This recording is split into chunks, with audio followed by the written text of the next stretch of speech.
Hey, there's one secret to cinematic video that I haven't seen anybody else on this platform break down, so today I'm gonna help explain it to you guys so that you can get your shots looking a little bit more cinematic. I've heard a lot of people talk about color or editing or sound design, but there's actually one sort of thing you need to do before all of those, and it's what actually makes your shots look cinematic. Sure, those things are all super important in the process of making your shots look cinematic, but this one thing is what's actually going to make them cinematic. And like I said, I haven't heard anybody talk about this on YouTube, so I'm actually just gonna break it down today. Before I get into this, one disclaimer, this is one of the hardest things to learn in filmmaking. There is no comprehensive set of rules for this technique.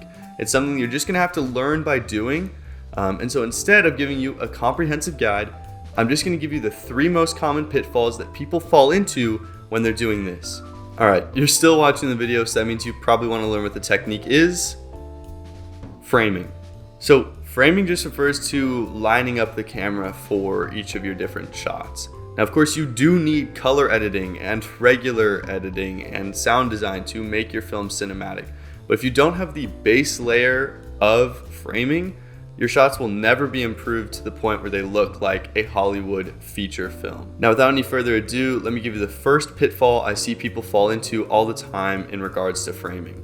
The first thing I see is people get way too close with their shots. You need to back away from whatever you're filming. So there's a few bad things that happen when we get too close in our shots. One of these things is that we're gonna make the audience feel super uncomfortable. When we zoom in like this, we can see less of the scene.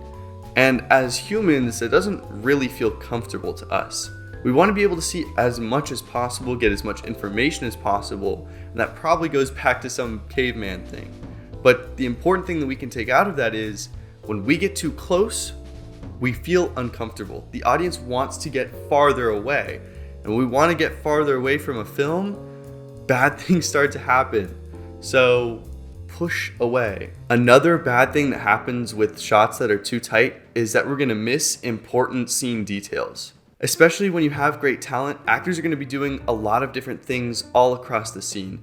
So when you push in too far and cover certain parts of the actor or the scene, the audience is going to miss important details, and those details might show up later in the film, and the audience is going to have no idea. Okay, so if you want to fix this aspect of your framing, it's super simple. There are 2 easy techniques you can do to fix it. The first, super obvious, just pull your camera back. Even if you're dealing with a tight room, just pulling your camera back is going to make it feel so much more comfortable for the audience. They're going to feel like they can see everything in the room or in your scene, and that's just gonna make the audience feel way more comfortable. The second thing you can do is just get a wider lens. Now, obviously, if you're shooting on a budget with primes, I'm sorry, like the only thing you can do really is pull back. But I know that a lot of you guys are working with zoom lenses or even just on your phone.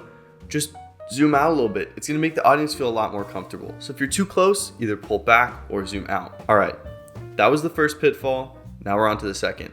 And that is not aligning your shots on the rule of thirds grid. Now, I know this may sound super basic for a lot of you, but I promise there are a lot of beginner filmmakers or even some who've been filming for a while without knowing the super big advantage to using this grid. Okay, the rule of thirds grid is this super simple bunch of lines. The first thing we're gonna do with the rule of thirds grid is align our subject either on one of these 2 lines or in one of the vertical slices. Now, aligning on the lines or the slices will tell our viewer where to look. Okay, so I'm gonna show you a few example shots aligning things on the rule of thirds grid on the vertical lines or in the slices.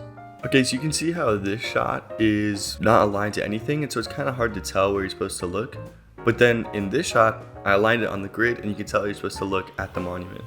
Okay, great. Now, the second thing you're gonna do with the rule of thirds grid is always align your actor's eyes with this line. You can see right now my eyes are aligned with this line. Now, if you do this, you're gonna get perfect headspace every single time. Okay, the last thing, super simple. You see these 4 corners where the lines meet? You need to use those as much as possible when you're shooting people. I recommend in all of your shots, when you're shooting people, try to line your actors up on these 4 corners, or even when you're not shooting people, use the 4 corners, okay? The four corners are just gonna set you up for perfect cinematic framing. If you go look at cinematic frame examples, they're gonna use these four corners a ton, if not the other lines. Okay, and then the last technique for cinematic framing is just to make sure that your camera height is set correctly. Now, really, this kind of depends on what type of cinematic frame you want. Now, if you're going for more of that YouTube influencer social media style, it's okay to have your camera at whatever angle. Like right now, this is below, it's shooting up.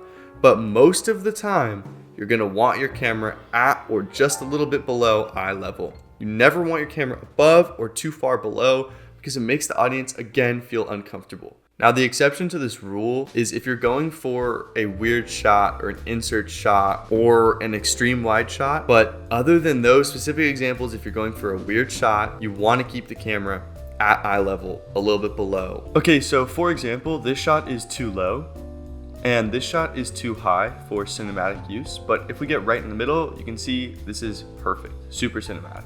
So that's it. Stay wide, use the rule of thirds, shoot at eye level, and it'll make your films look a lot more cinematic. After that, go ahead, go use color, improve your lighting, do better editing, and get better sound. But without this base layer, you'll never achieve that cinematic look. And that's it. Thank you guys so much for watching. If you enjoyed this video, please leave a like and comment down below what you would like me to cover next, or if there was something you didn't find super useful about this video. And if you did enjoy it, please subscribe and hit that bell because I have a ton more videos like this one coming up. Thank you.